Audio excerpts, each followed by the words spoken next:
tiny little cog in a bigger wheel of system that would just spread the world of peace, love, harmony.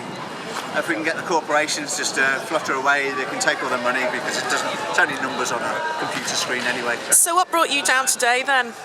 I have this thing called a huge big heart, and I'm a human being, you see, so I like to stand up for people, I like to stand up for the little guy. I've been working with the Love Kitchen, and we did Operation Real Love earlier on this year at St Luke's Church, where we were telling people basically what's really going on, and we got about 300 people down, had a wonderful day.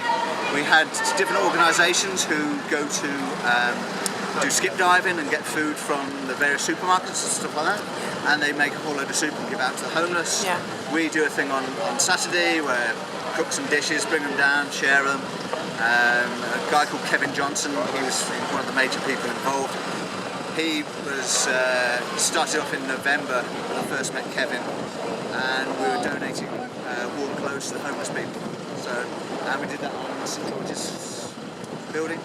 St George's Hall. And things have just gone from there and there, built up. Yeah, just like helping people. Okay, so you've actually been in this building then before the occupation, before it it went into lockdown. Were you actually working in there and with people? I was just helping. We dropped off when they first went in, and the food kitchen, we donated a couple of big bags of food for them, because we were working. The homeless people would come to us. Well, this is a beautiful sunny day, but it's not always sunny in Liverpool. You may know this. And so yeah, we give them food here. They had shelter. They would be better off accommodation. So we just let them, put the food where the people are.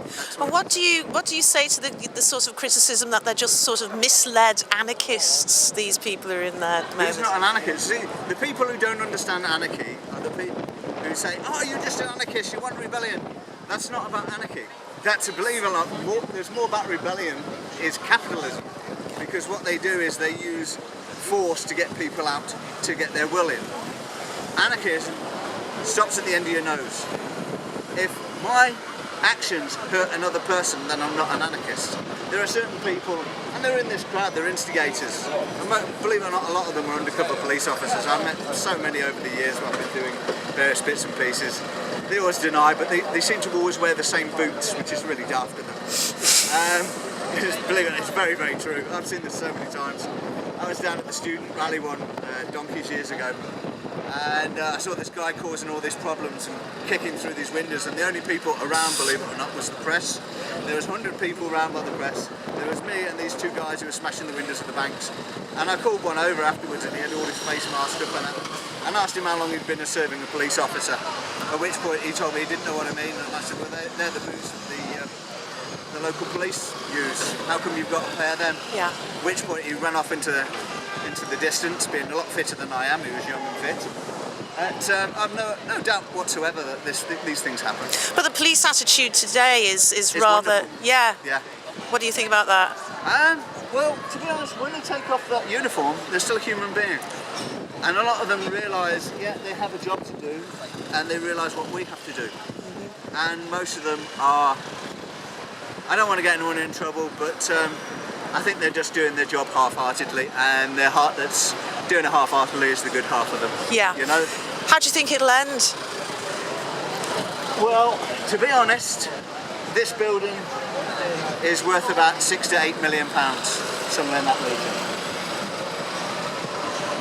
If we come out, we want a building where we can go. It doesn't have to be in the city centre, it can be on the outer thing.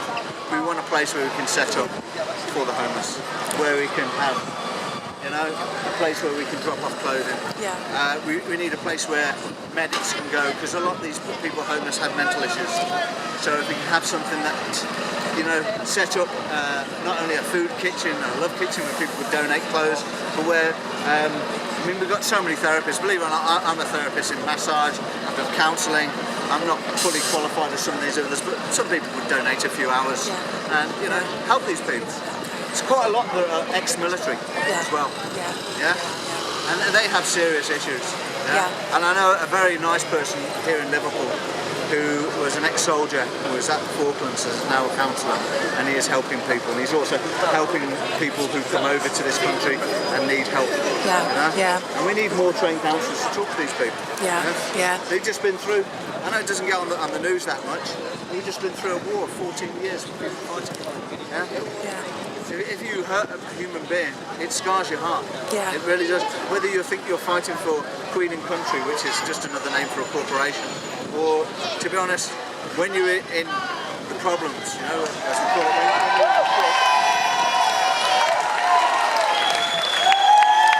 you don't fight for Queen and Country, you fight for the man standing next to you. That's it. Yeah. But at the end of the day, you can see with the actions that we've done, see this? This is people power. Yeah. This is the most beautiful thing going.